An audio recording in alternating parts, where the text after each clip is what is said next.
If Twitter does something to suppress any form of speech, that's not a violation of the First Amendment because Twitter's not the government. Now, that may be, you say, oh, you're splitting it too. Matt Taibi says the following, okay? He's the guy who got the thing. He's the guy that Elon Musk wanted to do this, right? For all the long-winded machinations and internal memos, the government was not behind the suppression of the Hunter laptop story.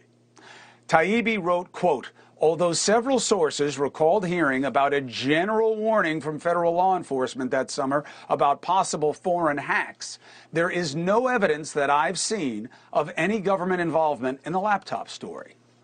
Now look, here's a little just proof of the obvious. When only one side of the game is excited about something, beware, okay? Because that means it is about the game and playing to advantage. It does seem, though, that the right is now onto its own version of what it used to dismiss as Russia, Russia, Russia. Remember the former president saying that? Well, now it looks like they have their own version of this, right? Hunter, Hunter, Hunter. And they're going to be going after Biden for nefarious business interests and dealings with the wrong people. Yes, no irony. That's what the Democrats did with Trump. Now, will they have as much there or not? I think we're going to see. Now, I have a question about this. It has a suggestion to me, and it's why I'm talking to you about Twitter, because I was not impressed by the thread. Good work for Taibi, but it didn't prove anything to me. Let's bring in someone who is much more impressed. Talk show host 660 AM, The Answer, Mark Davis. Good to see you. I hope the family is well. I told you I'd have you on. We are doing great, Chris. You did indeed. You made good on the promises. I knew you would. It's great to be with you. Well, the first, I hope, of many. So what was your takeaway about what you read? What is your concern? What do you want to know now?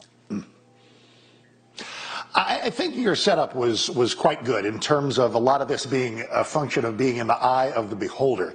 The left, Democrats, liberals are instantly dismissive of this. For some conservatives, the Hunter laptop has been catnip for a long time. So there's a great deal of enthusiasm of rubbing the hands together in anticipated glee that maybe this will now yield something. It hasn't yet. There's nothing about the Matt Taibbi thread that necessarily presents that smoking gun. But there's a guy who is about to be very present in the news in the new Republican Congress, and his name is James Comer. He's the oversight chairman from Kentucky, and he says they're going to be asking a lot of questions. I look forward to the answers. I don't anticipate in advance what those answers will be. The monologue was going really well for me until we got to, I don't know if you intended this, a bit of a myth of equivalency with Russia, Russia, Russia, something for which there was never any basis. For this there might be. I don't know that there is, but I don't know that there's not. Well, here's my feeling. If you're talking about the dossier, I understand.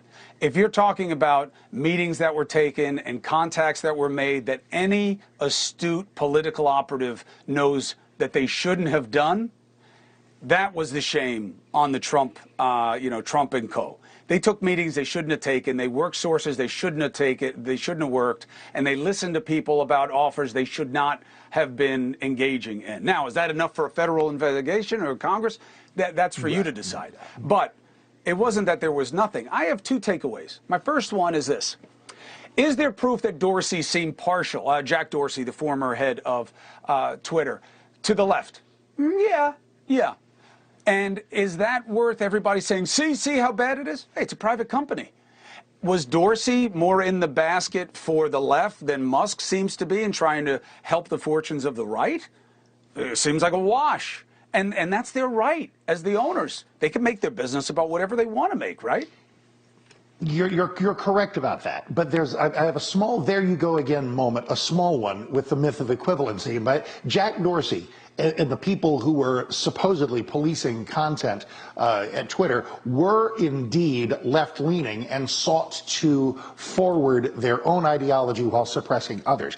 Elon Musk is no conservative. He is kind of a free speech, let everybody in, more the merrier absolutist, because he also knows that attracts more attention to him, which is the thing that Elon Musk cares the most about. It's an interesting thing that when Elon Musk removes the muzzle from conservatives and ends the days of Twitter as a protection racket for the left, everybody presumes that he's like some maven of the right or some Republican activist. He's nothing of the kind. Hey, thank you for watching. Please go to newsnationnow.com, newsnationnow.com, and you can find NewsNation on your television provider. And don't forget to click the red subscribe button down below. Then you will get more of NewsNation's fact-driven coverage.